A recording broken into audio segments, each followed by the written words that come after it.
Nigeria's electricity sector is once again thrown into the spotlight as the national power grid crashed again on Tuesday, the second time in 4 days.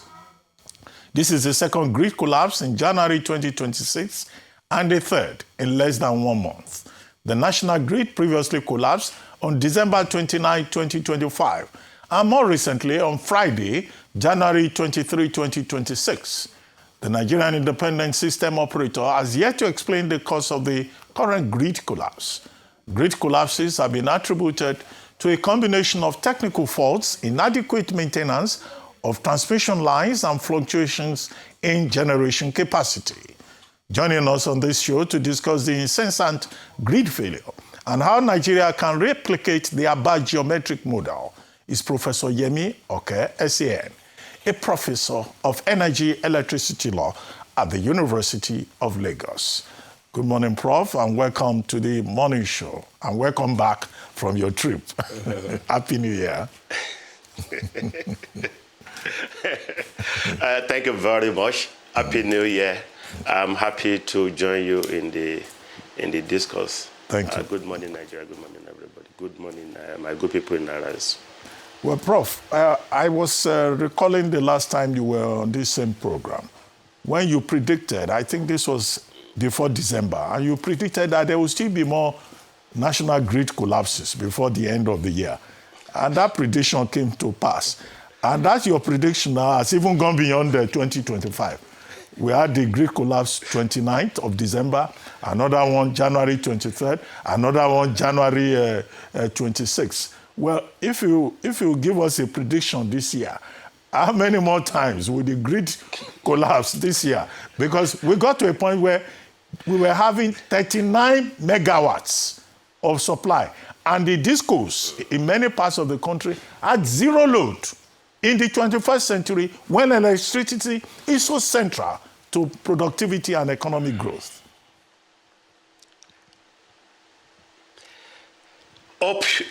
Dr. Bat is not turning me to a kind of prophet of doom. I'm not. I'm just a sincere Nigerian who wants the best for his country. But truth must be told. We are challenged. We are challenged, and our challenges are human. If it's technical, human. If it's managerial, human. If it is financial, human. If it's governance, human. And I must acknowledge slight drop in the 2023 to like 14, 2024 to like 13, then 2025 where we predicted more like 15, we had 11. And this year, I'm not happy with what is happening because if we've now recorded 2 major grid collapses in January, it means we're going at an average of 2 grid collapses per month, perhaps 3. Then that would take us to the dark days of 32, 35 grid collapses in a year. That's threatening to our survival as a country. And the reasons are just not far-fetched. We have just not been able to do the needful. And I will never be tired of saying it so that Nigerians will know. I'm also in it together. There's no light in the University of Lagos. Grid has collapsed. No light in our staff quarters. We can't have lectures. So I'm affected. Even for our businesses, I'm affected. I'm sure Dr. Bati and Rufai and others are also affected. I know some of them are big boss in some prime estates. But let's go to the real issue. Let's start from the lowest end, which is the consumers. We are still not getting it right. We've seen motion without movement, because we are still dealing with issues as mundane as metering. Government is saying stop paying for meters. We're still dealing with issue of estimated billing, cost reflective tariff. We're still dealing with very basic issues. So we're still not getting it right at the very low end of the value chain. Let's go from the consumer, because we've been having all kinds of metering models, and we've been having issues of meter bypass. That's all accumulating into the kind of challenges we're having as a matter of because of the national grid.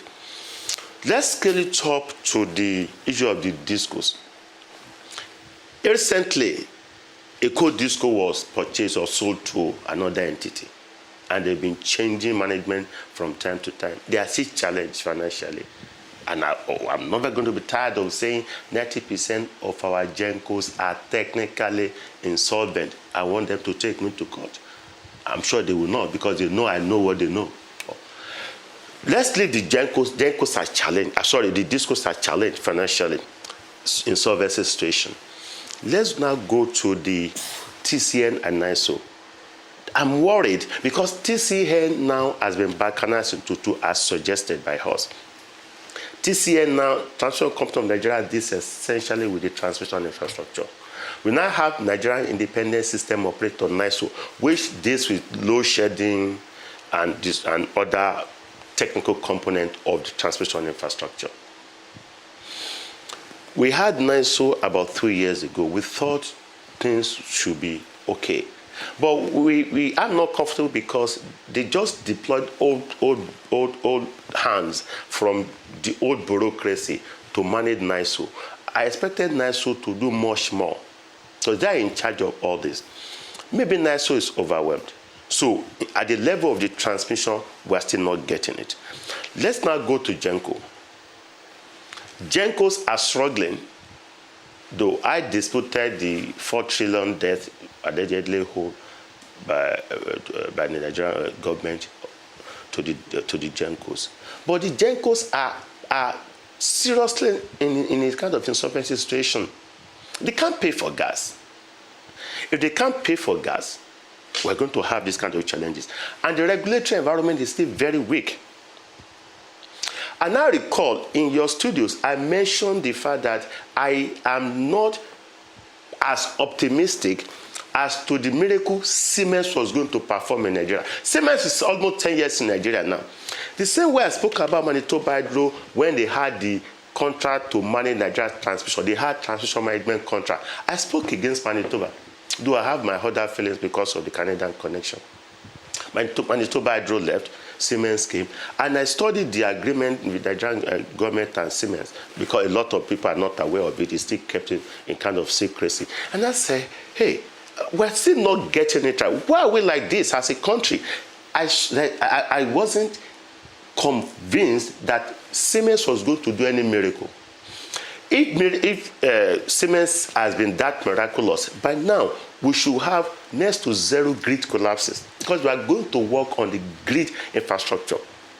And when President Tinubu came on board, one of the first things he did was to go to Germany, met with the German Chancellor and the Siemens people. And I said, well, I appreciated the effort of the president. We are still not doing the needful because the president is not going to be on the driver's seat in the power sector. Let me now come to specifics. I know I will say it, as always, and I'm sure nobody will still listen to me. I'm Nigerian. I'm not going to be tired of saying it. One, let's go to the technical reasons why we tend to have grid collapses. Let's go to the technical. When you have sudden imbalance in the load, you're going to have systems shut down. But that wouldn't be something that would last this long. It would be major, something that could be faced within hours. When you have sharp mismatch of power generated power and demand, you're going to have grid collapse. And we've been having series of that. And if you've heard situations in which they said Nigerians, they talk of load rejection.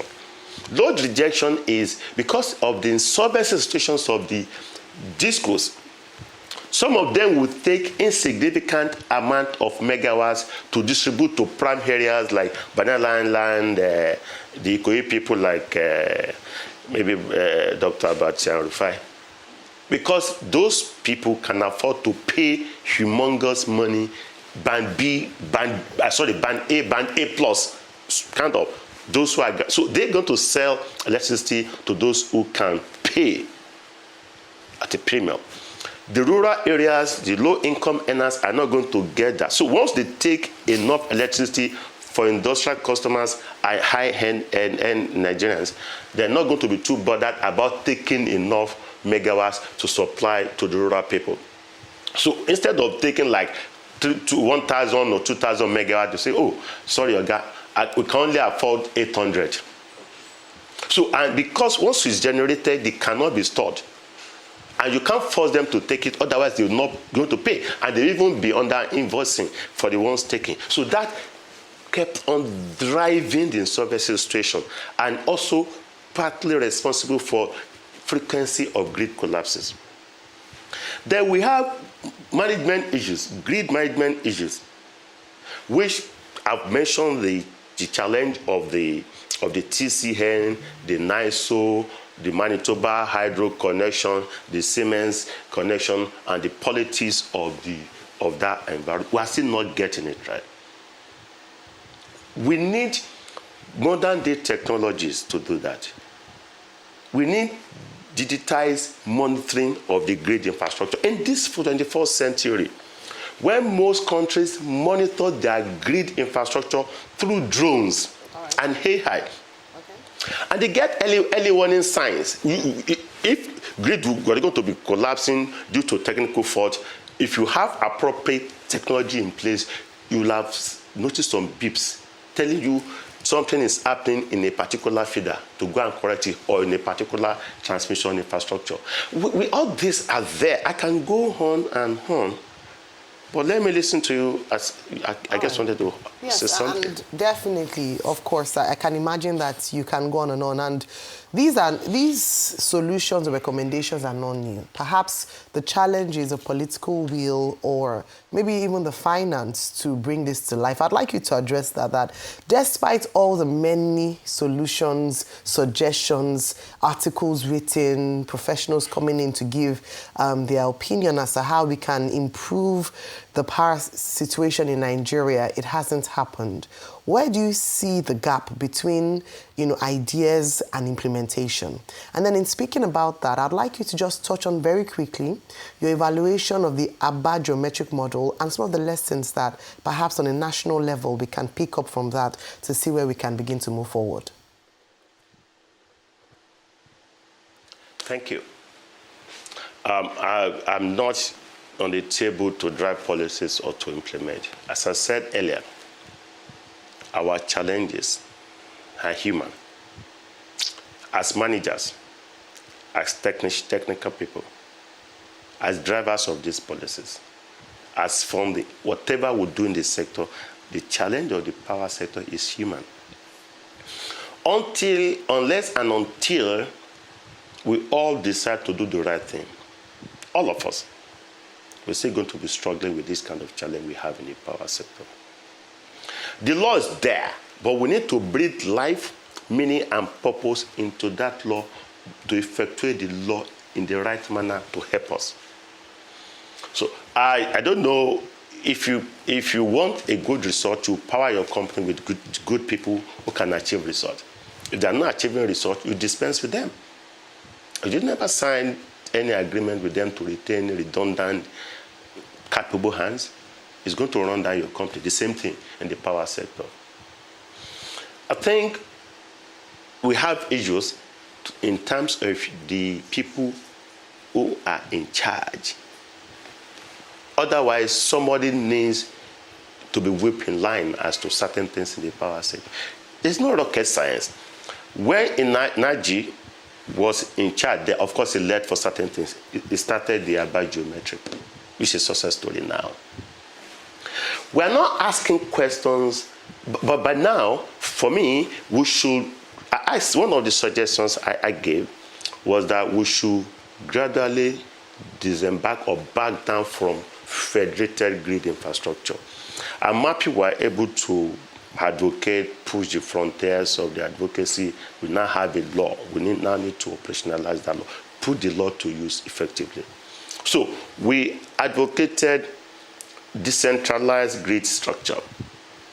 Sometimes, or maybe perhaps at some point, it may be regionalized. We advocated extensive off-grid solutions, mini-grid, mobile grid, that will free up the dilapidated grid that we have. The grid infrastructure, that the Nigeria grid system is very old. Just like I always liken it to the pipeline that we have. Aside the challenges of vandalism, which is also sabotage and vandalism, which is a known factor because they have to be monitoring some transmission infrastructure up north because they cut away all those expensive cables and rest. That's on the side of security. We've had to deploy military men to monitor it. On the side of management and protection system. But when the world is going off-grid, and now we have states coming on board. Nobody seems to be asking relevant questions. Almost 3 years now that we've had decentralized structure. How many states are now self-sufficient or about to be self-sufficient or have taken significant, noticeable steps to get them going in their respective states? Aba is a success story. Okay, let me hear you. Prof. The reason for all the things we've been saying is money. It's money. The reason why the states can't do anything 3 years after is money. Where's the money to set up a power plant, let alone build a distribution line? Because it is where money goes that the infrastructure will go and the viability. See, NESCO in Jos that was built in the 1920s had an ecosystem to target the tin industry, and they could supply power directly, which is one of even the first model of this independent power we're talking about. It was because there was financial viability. The question we should ask is, what happened to Nigeria so bad that for over 100 years, we cannot even replicate NESCO or NETCO as it is in Jos in many different forms, and the forms at which we have done it has failed? I think that's the question we should ask. Rufai, I disagree with you that it's money, and I will tell you why it's not just about money. Okay. Money is relative. Has it worried you? Because I know you are one of highly respected patriotic Nigerians. It worries me. Before privatization, we were oscillating around less than 5,000 megawatts. After privatization, we are doing even less than 5,000. We've generated more, we couldn't transmit. We are generating less, more than 10 years after privatization. That's one. Two, we are now spending much more as a country in a supposedly privatized power sector. I'm worried as a Nigerian. And we can fix this. It's not rocket science. Let me go back to the example you mentioned. If you're talking of money, an average investor will be ready to invest even in Sambisa forest if there is money to be made there. It's commercial. It still go back to That's money. the thinking of an average investor. The question is, if it is bankable. The question is, it's not bankable because there's no commercial viability. Pure and simple. See, I had a pleasure to fly on a plane once with Mr. Dr. Professor Batanaji, and we talked about this thing. Yes. Maybe you should please speak to him and tell him what his eyes saw in raising that money. If not for people like Alex Oti, that when he was still in the banking sector, believed so much, it's not that easy. The reason why we're still money. It is money. If we have the money, we will not thrive. We will thrive. The money is not just there. Let me give you information. Let me give you information. Quickly, please. We're out of time, please. Thank you. Okay, let me give you information. When we privatize, we want that we weren't raising money weren't coming in by way of foreign direct investment. We only simply mop up the dollars from the system, but for purpose of to acquire the asset. asset acquisition. We borrowed money from Nigerian bank. Money didn't really come in. And then they borrowed at 161 to $1. They were not going to generate dollars, they were going to generate naira. So when they realized naira was going south, they now started asking for tariff adjustment because they will need to continue adjusting tariff up until to reflect the current level of the exchange rate. That's it. If you go for FDI and your structure is bankable, investors will come. A state that is not prudent, a state that doesn't honor its contractual obligation, a state that is not responsible will not have investors troop down to come and invest. If you put your bankability structures in place, investors will come. My view. Thank you. Thank you very much for sharing your view with us this morning. We're really grateful for your time.